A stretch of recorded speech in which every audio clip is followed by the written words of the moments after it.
أهلا بيكم في فيديو جديد مع ألوها. في الفيديو ده هنعرف ازاي ترجع اوردر طلبته.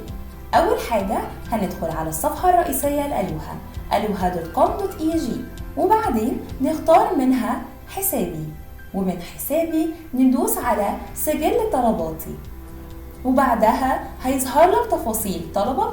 هتدوس على ارجع وتختار معاها السبب، وبكده تكون قدمت طلب استرجاع بنجاح، وبتنتظر مننا مكالمة تأكيدية بكل التفاصيل. قبل ما نختم الفيديو في ملحوظة مهمة هنقولك عليها. هنرجع تاني على الصفحة الرئيسية لألوها، وهننزل آخر الصفحة وندوس على سياسة الاسترجاع، ومنها هنعرف إنك تقدر ترجع أي طلب خلال 14 يوم.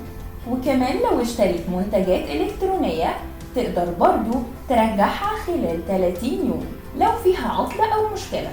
وبكده نكون خلصنا فيديو النهاردة، وشكرا لكم، وانتظرونا في فيديو جديد يهمك عن منصة ألوها وكيفية الاستفادة بكل مميزات الشراء المستمرة من موقعنا في سبيل تقديم تجربة شراء لا تنسى. ألوها، اطلب السعادة.